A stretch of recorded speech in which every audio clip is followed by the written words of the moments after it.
Hello, this is module number 13 on analytic geometry, and there will be 3 videos with this one. The first one is an overview of the development of the coordinate system in analytic geometry, and we look at the work of Fermat mostly. And then in the second one, we'll look at a PowerPoint with René Descartes, and the third one, we'll look at some problems that Descartes worked on. So everybody knows the idea of a coordinate system. You've been using that coordinate system since you were in elementary school to plot points. The idea that you've got a horizontal axis, you've got a vertical axis. Typically, we call this the x-axis and the y-axis, and you plot points by taking 2 coordinates and moving to the left or the right to start with, and then moving up or down a certain number of places. And that's how you plot the point. Or you choose a point and then you find the coordinates of that point by comparing where that point is on the x-axis and then on the y-axis. When you look at, if I moved horizontally, where would I be on the y-axis? So the 2 people who came up with this idea worked on this idea at the same time and sort of together. They didn't collaborate an awful lot, but they were certainly aware of what the other person was doing, and they shared their ideas back and forth. The 2 men's names were René Descartes, and Descartes' last name has a lot of S's in it, but you don't say any of them. It is Descartes, D-E-S-C-A-R-T-E-S.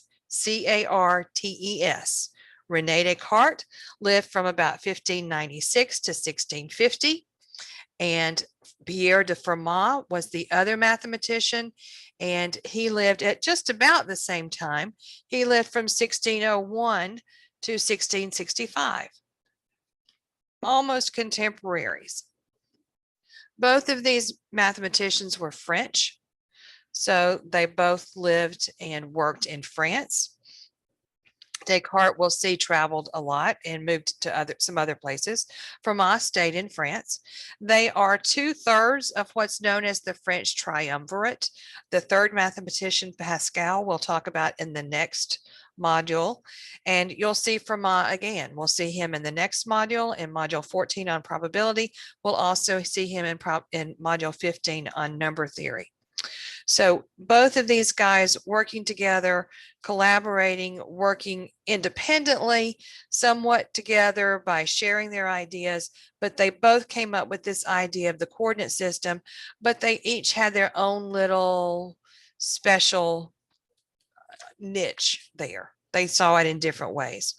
But the main idea is this. You've got a function, f of xy, equals 0, and it can be studied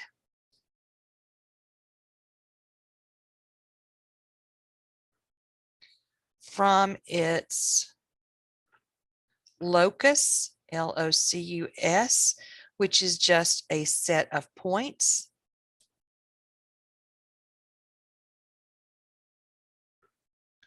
which consists of all the points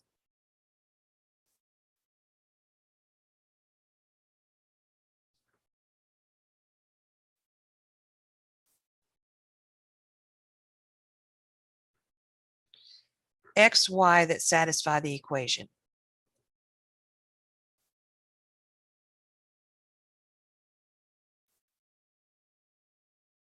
So in that statement, you've got the essence of analytic geometry. Analytic geometry is this connection between algebra and geometry. In algebra, we look at functions from their equations, look at them symbolically, and then we'll look at this very same idea, but from a geometric standpoint. We'll look at what its graph looks like. We'll look at the points, talk about any patterns we might see there. Okay, so for both Descartes and Fermat, and I'm just going to abbreviate D and F, the unknown quantities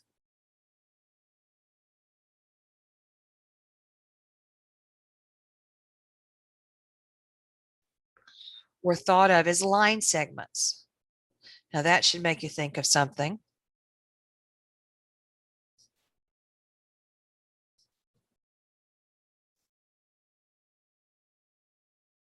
And I hope what you thought about there was geometric algebra.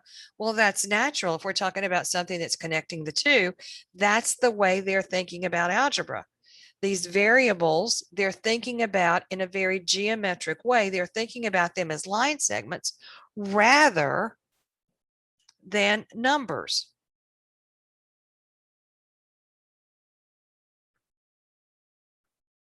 So for example, if I've got a coordinate system here and I look at the number 2, well, I'm thinking about that as that line segment right there. There's the number, there's 2 represented by that line segment. And then 3, at the end of that line segment, I'm going to make another line segment of length 3. And the point at the end of that line segment is represented by 3. I mean, by the point 2, 3. So 2, 3 represents the point at the end of the second line segment.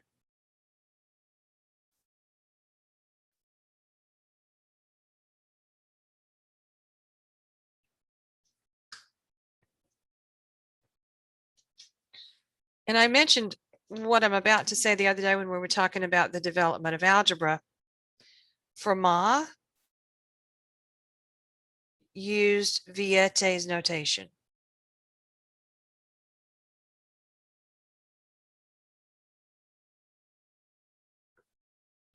In other words, he used vowels for the variables.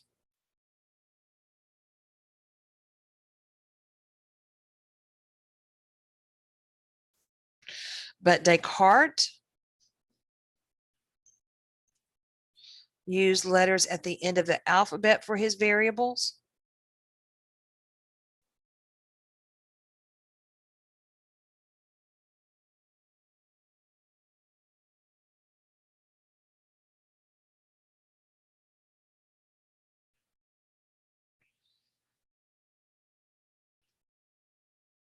X, Y, Z, for example.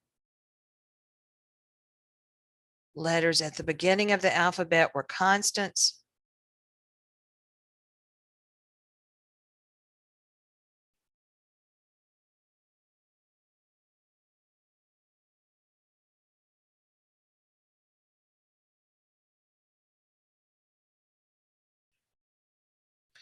And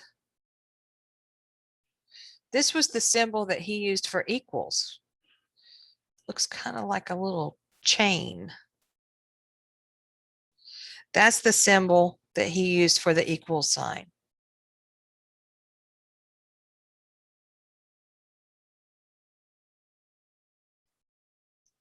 So remember, another thing we said was maybe the first person who used what we see as the equal sign lived before Descartes, but that didn't mean that from then on out, everybody did it that same way. Now, people continued to use some of their own abbreviations, or they continued to use the symbols that were used by maybe some of their teachers.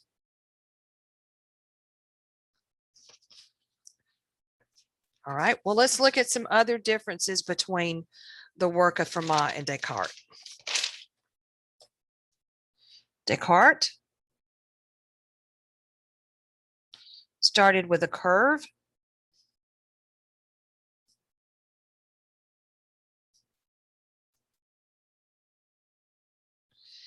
and determined the equation that represented the curve. Started with a curve and determined the equation that represented that curve.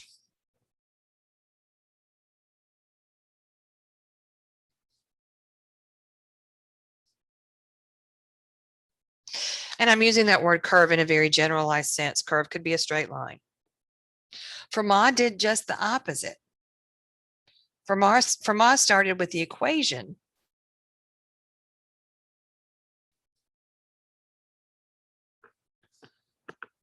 He started with the algebra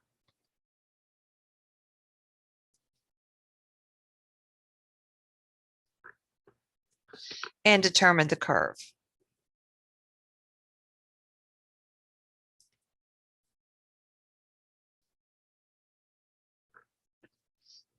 Okay. Fermat was the first mathematician to solve maximum and minimum problems.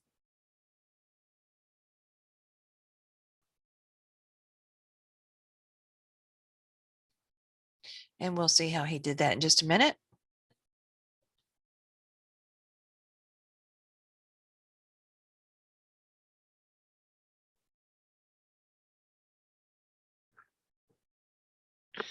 And Descartes did all kinds of things, but he used the coordinate system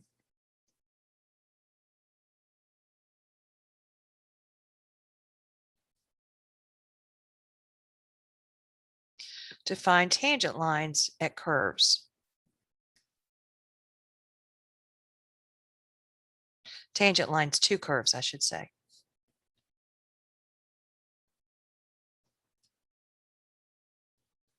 Okay, both of them. This is kind of interesting because this is different from the way we think about analytic geometry today. Both of them had only a horizontal axis.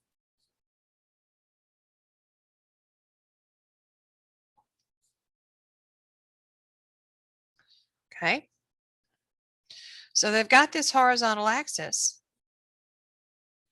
and they've got this point. Let's take a point 3, 1. If this is 0, 3 says, look at the line segment whose length is 3. All right, that's length of that is 3. And then I need a line segment whose length is 1. And they would set up a line segment there at the end of that first line segment. So the line segment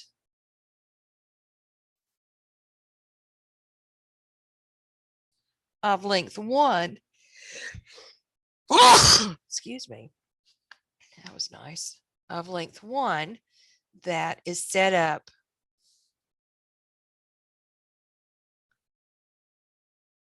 at the end point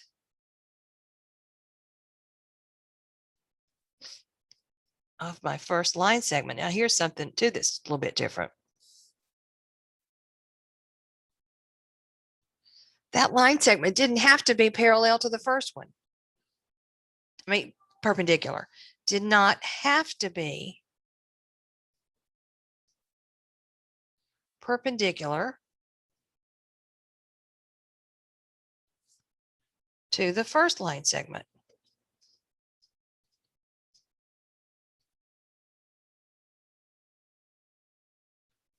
So they didn't have a y-axis. And then they said that when they drew a line segment and then drew their second line segment, they didn't establish the rule that the second one had to be perpendicular to the first one. Now, typically it was.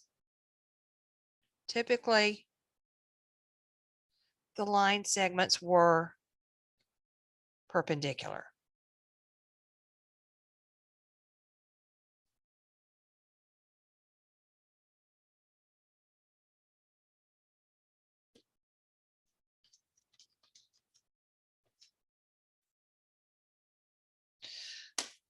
But Descartes wrote the book in which this is introduced, and that's why it's called a Cartesian coordinate system. He doesn't say in his book that these two line segments have to be perpendicular. And it's an interesting question to think about. How would our coordinate system be different if those two line segments were not perpendicular? What if instead of perpendicular lines, they met at a 45-degree angle? Then how would squares be different? How would circles be different? What would the slopes of lines be? Interesting question. All right, let me stop here for just a second and kind of give you the little story about how maybe Descartes came up with this idea. And this goes with Descartes because he's the one who gets the most credit for it. But Descartes was a child who was kind of sickly. So he stayed in bed late in the morning, did not get up early. He was in boarding school, but he didn't get up at the crack of dawn like everybody else. He stayed in bed. And the story goes that he was lying in bed one morning, just looking up at the ceiling. And he looked up at the ceiling and he saw a fly crawling across the ceiling. And he started thinking about the path that that fly was taking. How would he describe that path? And in particular, when it stopped, how would he tell somebody else exactly where it was on the ceiling? Now, he's got a square room, so he decided, well, I would choose one of the corners and I would tell you how far over to come and then how far this way to come to figure out where the fly is. Hence the idea of a coordinate system. Well, just imagine if he'd had a circular bedroom, our Cartesian coordinate system would be a polar coordinate system. Because if you're going to track the path of a fly in a circular room, you don't have any corners to use as your starting point. But the point that you do have is the center of that circle. And you could tell somebody how far to turn and then how far to move to get to where the fly is. Okay, that's probably kind of like George Washington chopping down the cherry tree in terms of the veracity of that story. All right, let's look at how Fermat solved maximum and minimum problems. So this is Fermat and his max-min problems.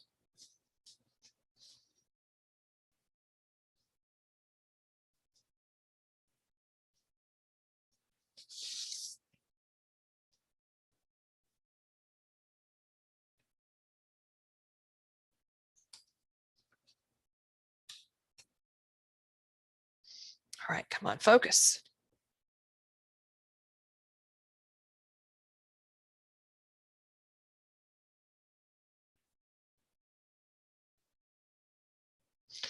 It's not focusing.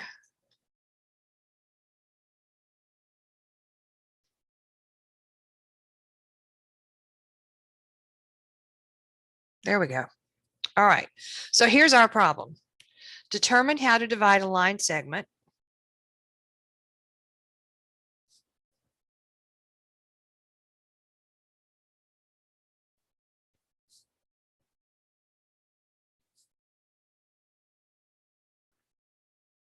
into two lengths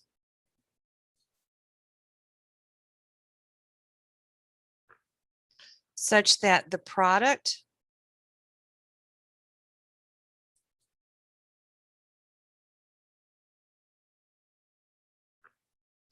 of the lengths is maximized. Sounds like a calculus 1 problem.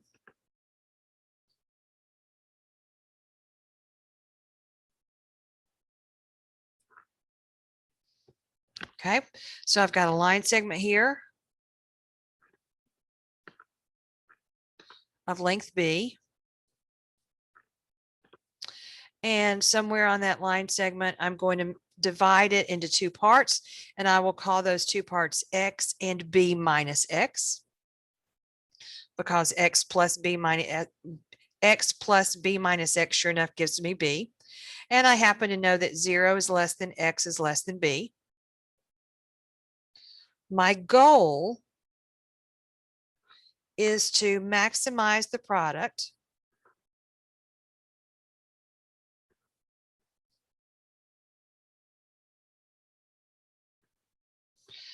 f of X equals X times B minus X, which is X times B minus X squared.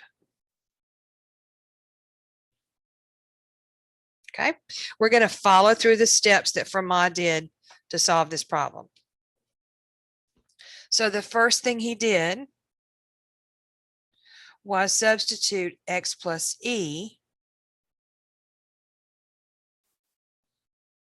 in for X.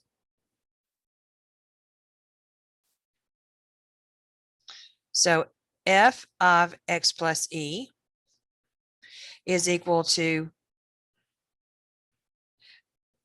x plus e times b minus x plus e squared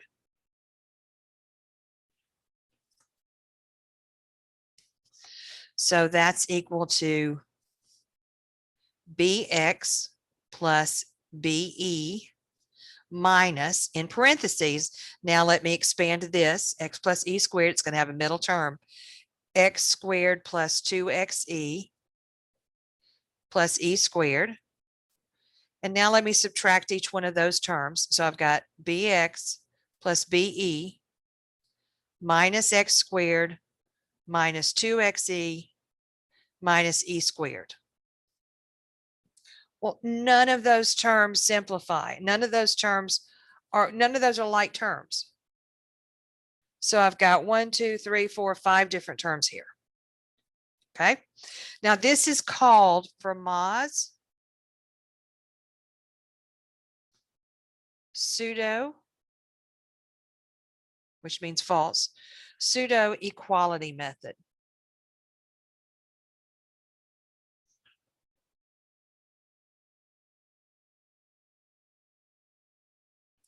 Second thing he does is let f of x plus e equal f of x.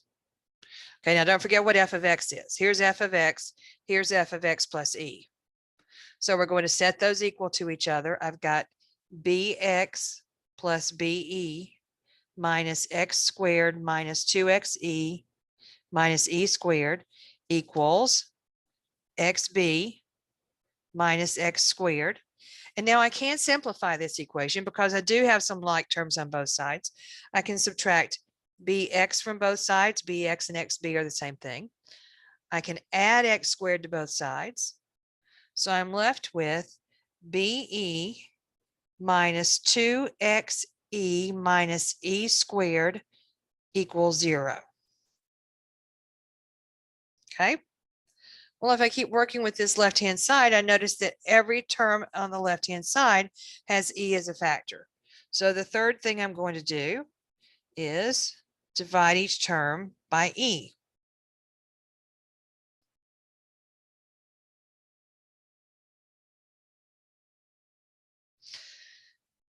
So when I do that, I've got be over e minus 2xe over e minus e squared over e is equal to, let's simplify, b minus 2x minus e equals 0. These three terms equal 0. All right, the fourth thing I'm going to do, what Fermat told me to do, is discard the e. Any terms that have e in them, we're just going to throw them out. In other words,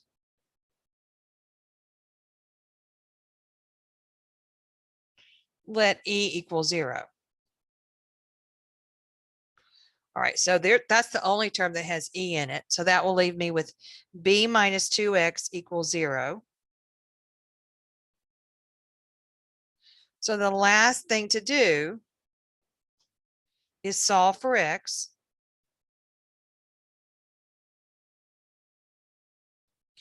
And I'll get negative 2x equals the opposite of b. And when I solve that, I'll get x equals b over 2. In other words, I will maximize this product if I just cut my number in half, cut my line segment in half, cut my number in half. You might remember that from doing calculus 1 problems like this. All right, well, let's look at this for just a second. First of all, these two expressions, f of x plus e and f of x, are not equal to each other unless e is equal to 0. But he's saying, let's set them equal to 0. I mean, set them equal to each other. Let's pretend that they are equal to each other and see what happens. And so he does that. He's able to simplify. He gets this equation. And then on the left-hand side, you've got E as a common factor. So divide everything by E. But wait a minute. If I'm going to divide by E, E can't be 0. We learned from the Indians that you cannot divide by 0. That's not defined. So when these two are equal to each other, the only way they're equal to each other is if E equals 0. But the only way I can divide by E is if E is not 0. But then darn it, in the fourth step, he says, well, let E be 0 again. He just keeps flip-flopping back and forth. But somehow he ends up with the correct answer. That's kind of amazing that that's what happens. Now, let's think about this for a second. Let's solve this problem with calculus.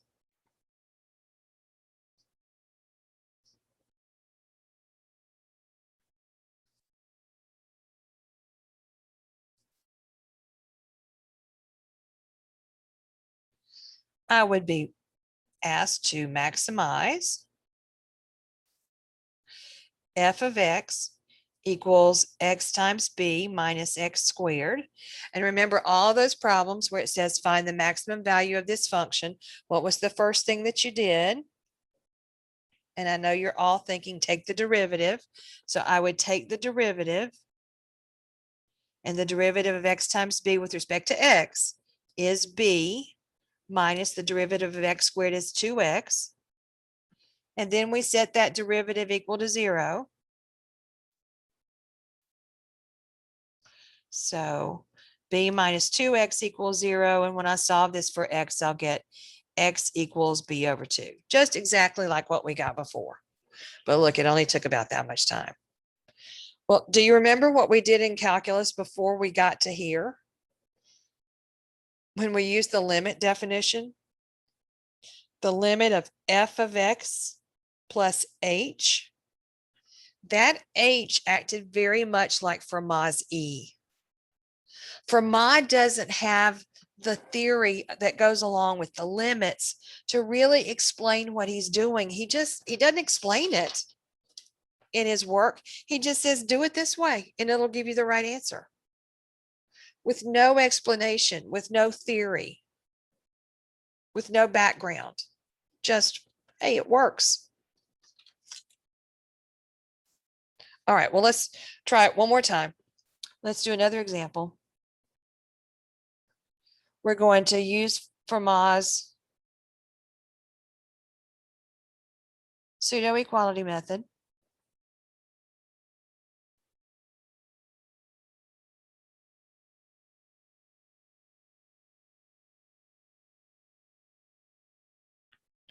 To maximize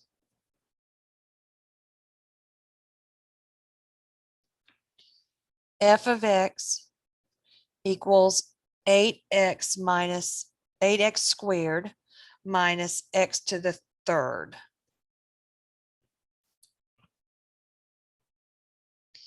And we start off by setting f of x plus e equal to f of x.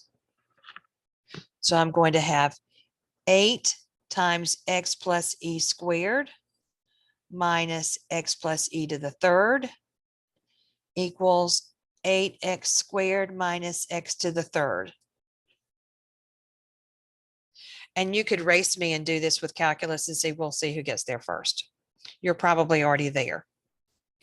All right, when I expand this, I've got 8 times x squared plus 2xe plus e squared minus x to the third plus 3x squared e plus 3x e squared plus e squared equals 8x squared minus x to the third. And now multiply this out and distribute the negative sign. 8x squared plus 16xe plus 8e squared minus x to the third minus 3x squared e minus 3x e squared minus e to the third equals 8x squared minus x to the third.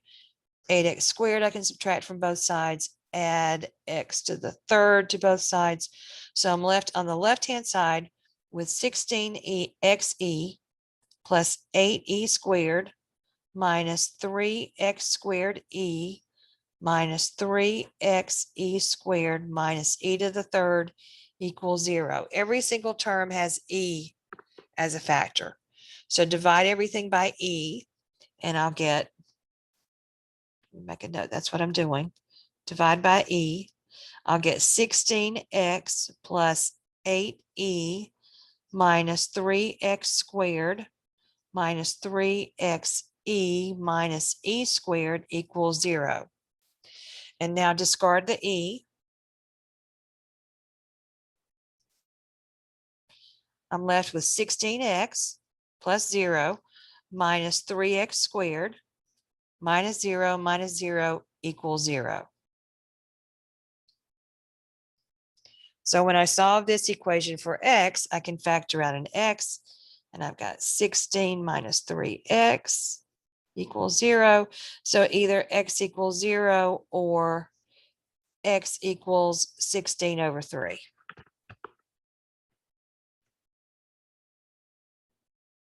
Well, as it turns out, and I could check this with substituting some these values in here, x equals 0 gives me a minimum point.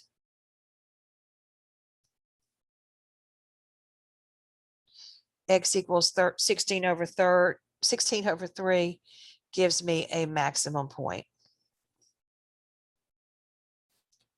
And try it with your calculus.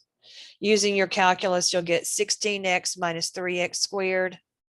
And oh, that's exactly what I got. So if you're using calculus, you jump over all of this stuff straight to here, setting the derivative equal to 0. So in other words, Fermat is really, with this pseudo equality method, he's really finding the derivative. Well, he is, but he doesn't know he is. And he doesn't know what the derivative is, and he doesn't know what it means, and he doesn't know what the implications are. So that's why we call this pre-calculus. I mean, it really, really is. It's ideas and foundations for the calculus that Newton and Leibniz invented. They're doing some of the same problems, but the techniques, the ideas, they're not to calculus yet. They don't have those ideas yet. All right, let's do another problem. And by the way, I could use the definition of the derivative to find this, to do the same thing. I could use the definition of the derivative to say the limit of f of x plus e minus f of x over e, and it's the limit as e approaches 0, and substitute all that stuff in there. I'm going to get the very same thing. Okay. All right, well, let's look at how Fermat worked with tangent lines. And I've got a picture. Let's see.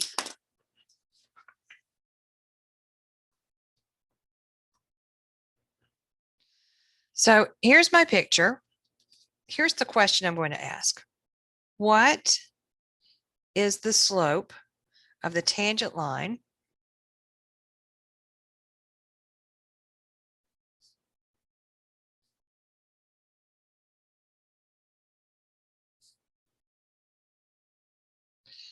at the point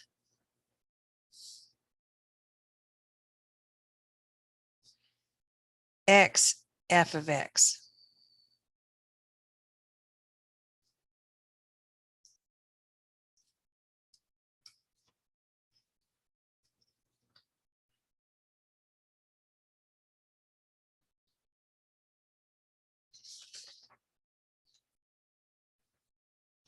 Okay, now here's our picture.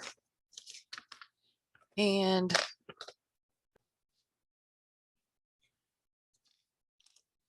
here's the tangent line. First of all, here's my function f of x.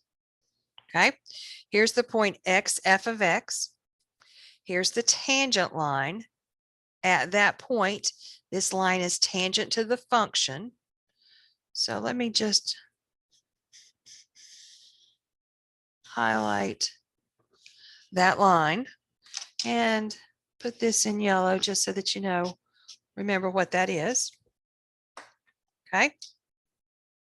So this line is tangent to the function at that point x f of x. Now I've drawn a couple of things here. So I've dropped a little dotted line down. And so on the x-axis, straight down, that's the x coordinate. On the curve, that's the point x comma f of x. F of x is just the y coordinate of that point. If I move over just a little bit, just a tiny bit, the distance between this point and this point is e. So that means if this is x, this is x plus e. And if I go straight up to the function where the coordinate of the x, where the x coordinate is x plus e, its y coordinate is f of x plus e. So these are the coordinates of the point on the function. But the point with the same x coordinate that's on the tangent line is just slightly below it, straight down. And I've marked it, but it's on the tangent line, and I'm going to call its y coordinate k. Well, that means that k is that vertical length right there. The length of that line segment right there is k. The length of the distance between this point and the curve is f of x plus e, but the distance between this point, the x-axis, and the tangent line is k. All right. Now, take your tangent line. I've drawn it on down here so that where that tangent line intersects the x-axis, I've marked a point. And the distance between x and that point where the line crosses the x-axis is s. Okay. So let's think about all of these little pieces that we've got here. This is S. There's a triangle. S is its base. Its height, that's x. Its height is f of x. All right, look at this bigger triangle. Its base is s plus e. Its height, now there's the end of the triangle right there. It stops at the tangent line. The triangle has a height of k. Okay, keep that in mind. That triangle doesn't go all the way up to there. Triangle stops right there because that side length, that hypotenuse, is a straight line. Okay, now look at those two triangles.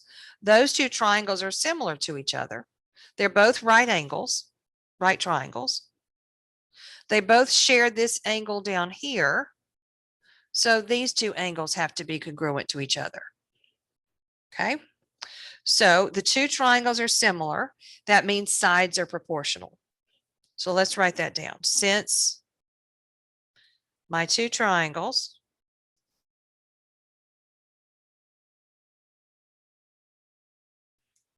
are similar,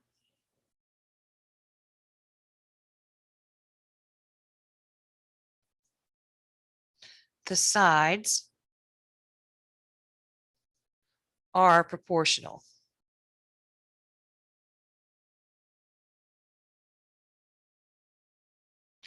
And what I have is the lengths of the bases and the heights. Base, height, base, height.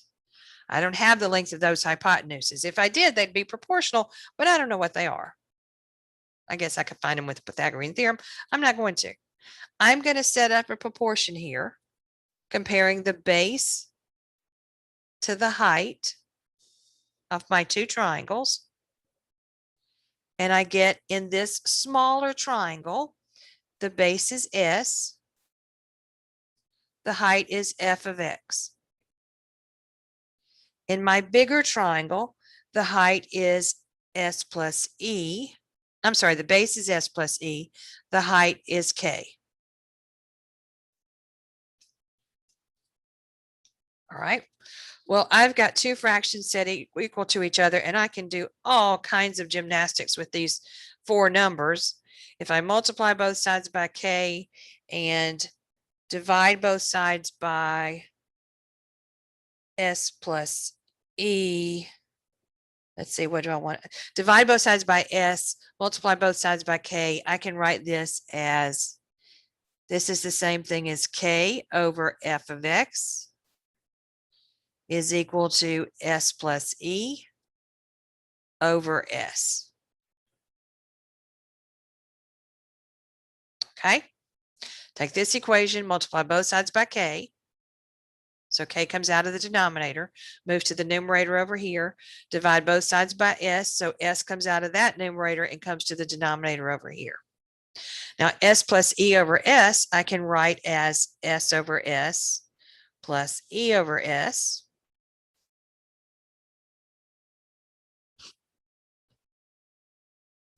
Which means K over f of X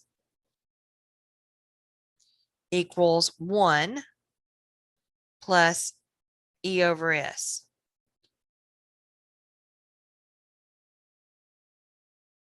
And if I solve this equation for E over S, I'll get E over S equals K over f of X minus 1. Combine these two terms, get a common denominator, and I'll have that E over S equals K minus f of X over f of X. Lots of algebra going on there. Okay.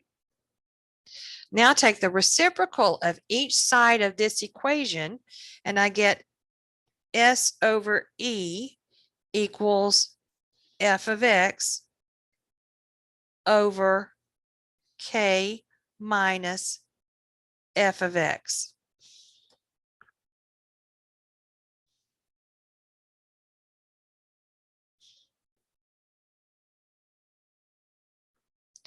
And if I solve that for S,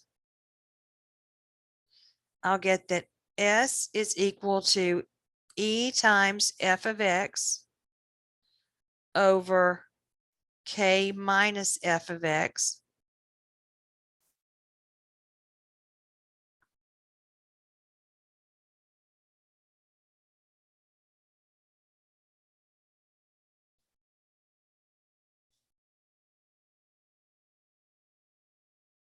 okay? And I'm going to have to move to the next page. Now, this is where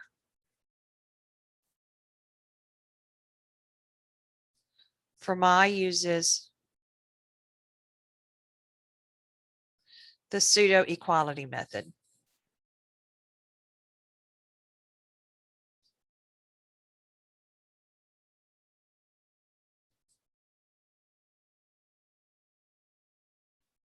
So far,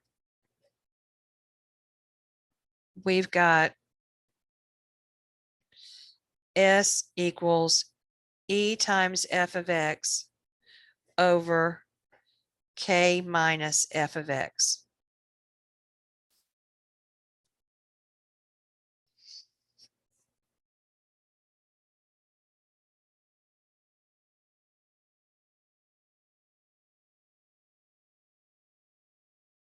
And if you remember on our picture, see how close these 2 points are to each other?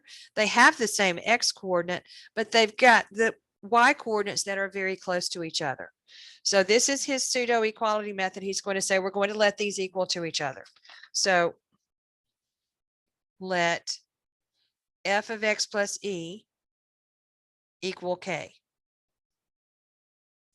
And you get S equals E times f of X over f of X plus E minus f of X.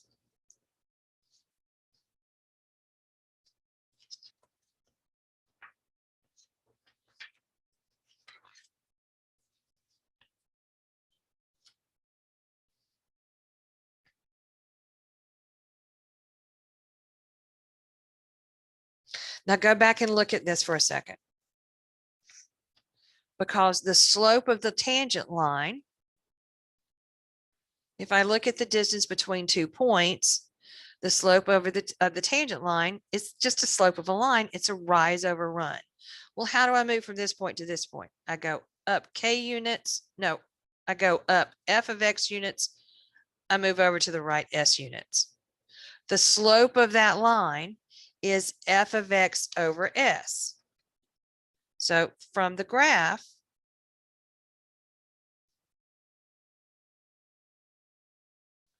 we know that the slope of the tangent line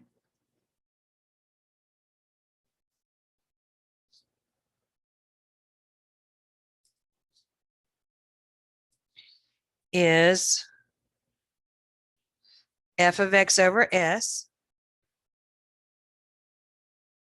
And since this is what s is, we've got the slope of the tangent line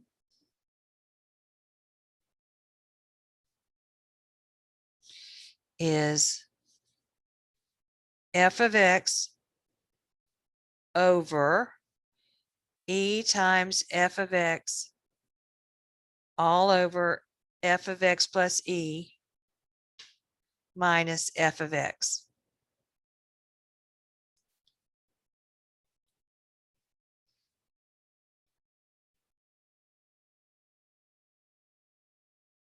This is the slope.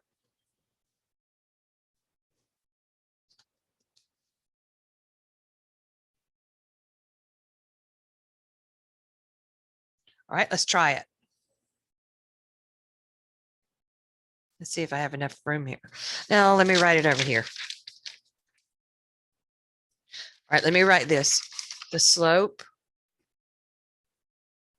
is f of x over e times f of x. I've got a fraction inside a fraction over f of x plus e minus f of x. All right, here's our example. Something simple. Let f of x equals x squared. Find the slope of the tangent line.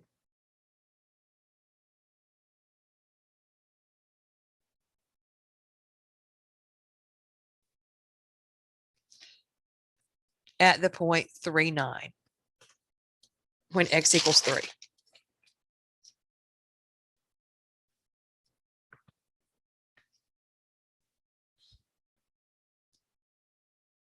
Okay, so let's substitute our function in here for f of x. The slope is going to equal x squared over e times x squared over x plus e squared minus e squared. All right, so I've got some algebra to do in that denominator. E times x squared over x squared plus 2xe plus e squared minus e squared.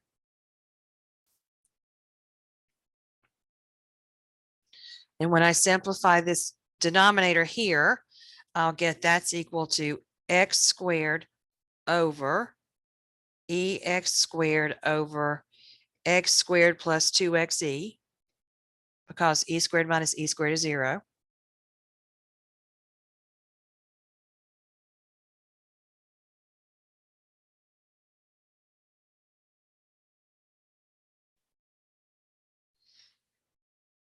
And now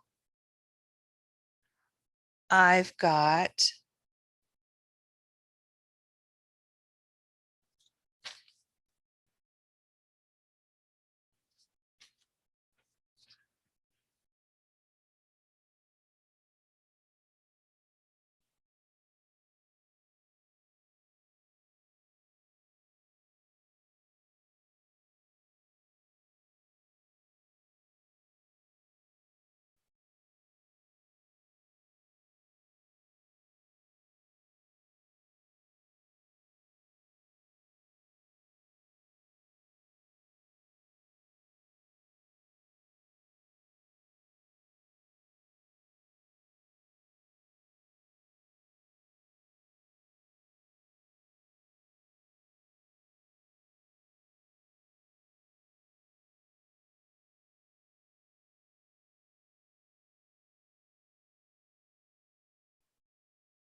Okay, so I think there was a long break there where I had stopped it, or at least I thought I did when I was trying to figure out what I did wrong, and I see what I did wrong here. So f of x, this should be x squared right here, of course, and that's x squared. And that means that what simplifies here is x squared minus x squared, and what I'm left with is e squared plus 2xe. Okay. I was getting worried here because I was about to divide by 0 and I knew that shouldn't happen. So in this denominator, all three terms have e as a factor. So I should simplify that denominator and I'll get x squared over, divide this by e. So e plus 2x. And now let e equal 0. And you get x squared in the numerator, and the denominator is x squared over 2x, which simplifies to x over 2. So I've got x squared divided by x over 2, which is x squared times 2 over x, which finally multiplies out to 2x. And since I want to know what the slope is at the point where x equals 3, the slope will be 2 times 3, which is equal to 6, which you knew about 30 minutes ago if you did this using what you know about calculus. Find the first derivative, you get f prime of x equals 2x. So substitute in x equals 3, and 2 times 3, sure enough, gives you 6. Okay, so that big long pause there was where I was figuring out that I had e squared and I should have had x squared. Okay, should have worked out, and it did, just like it would have if we had used f of the limit definition and used an h instead of an e, and everything would have done exactly the same thing. I always knew that when I'm using that limit definition, that things are working out okay if I get to this point and everything has h as a factor and I can divide that out. So here I got worried because I couldn't divide out my e's, and that's how I knew I had done something wrong. Okay, there we go. So that is Fermat's pseudo equality method, and we're going to move on to the next module or to the next video where I go through the PowerPoint with the life of Descartes. See you there.